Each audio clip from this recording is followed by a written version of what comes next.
farm hindi man gid sa dali, hindi pud sa budlay. Ang tumong nako is to inspire the youth. Ako si Mark RJ Francisco from Barangay Miasong Tupi, South Cotabato. Nominee for Gawad Saka 2026 and for Outstanding Young Farmer. Nalin pa siya tong bata pa ko. Nakita ko sa mga parents na nagatrabaho sila sa farm. Kag na-engage ko para kasi syempre tungod sa kapigadohon nakita na kon nga kailangan sang tabang sa amon mga parents. Ang farming pod isa sa nakatabang sa akon lalong-lalo na sa paghelp ko sa akong mga parents, nakabakal ko sang lupa, sang homelat, nakapatukod ko sang balay, nakabakal ko sang motor nga kinahanglan for delivery. And syempre for the year 2023 naka-establish kami kag nakabakal kami sang mini elf no na ginagamit for delivery from Miasong to Jensan, Tupi, and Coronadal. And syempre sa bisan diin nga kung din pwede kami maka-deliver sa amon nga products. Gusto na kon nga ipabala sa inyo nga ang farm hindi man gid sa dali, hindi pud sa budlay.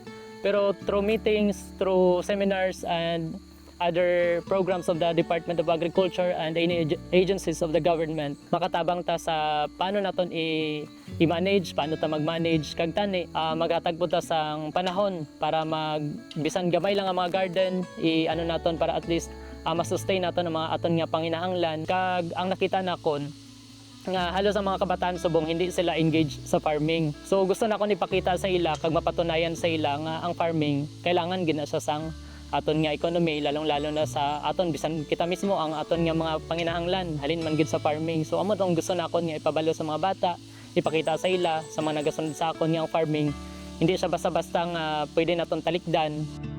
Ang tumong nakon is to inspire the youth nga kailangan mag-engage pa sila sa farm kay susubong abi nakita naton ang mga kabataan is na-engage sila sa digital world, no? Naaral sila sa Facebook, wala na sila plano mag-farm kay kapoy, kay gusto nila nang sa iba na lang mga strands or courses magtrabaho. Pero nakita naton na ang halos ang mga professionals na ang iban nga course, after nila mag-retire, nagabalik sila sa farm.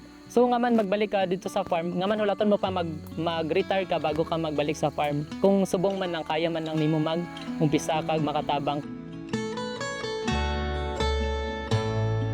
Lalo na sa DA, sa ATI, and syempre itong last time nakano kami sa urban, sa peri-urban, sa NUPAP, no, na nakatagbot sila sa another data sa aton na lalong-lalo na sa farming, sa pinaka-basic lang gid kailangan no kay hindi man ibalaan sa aton nga iban nga mga farmers ang ginatawag nato na crop rotation.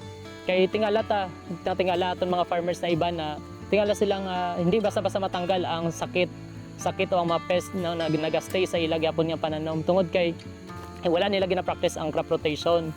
Tapos isa pod sa nakita naton is naga-high ang pH or naga-low pod kisa ang pH tungod sa paggamit gyapon sa mga lupa. And kung halimbawa kung may mga kinahanglan kami kag may mga request kami, nagapalapit kami permi sa LGU, lalong-lalo na sa UMAG, sa Municipality of Tupi para mga isang assistance, lalong-lalo na sa mga challenges na ginaatubang namon, lalong-lalo na sa kung may mga sakit na nag-atake, sa mga climate no, na pabago-bago, nagapangi kami sa assistance sa ila para at least mabawasan pod ang amon mga worries sa amon mga farms. Kag sa liwat, ako si Mark RJ Francisco from Barangay Miasong Tupi, South Cotabato.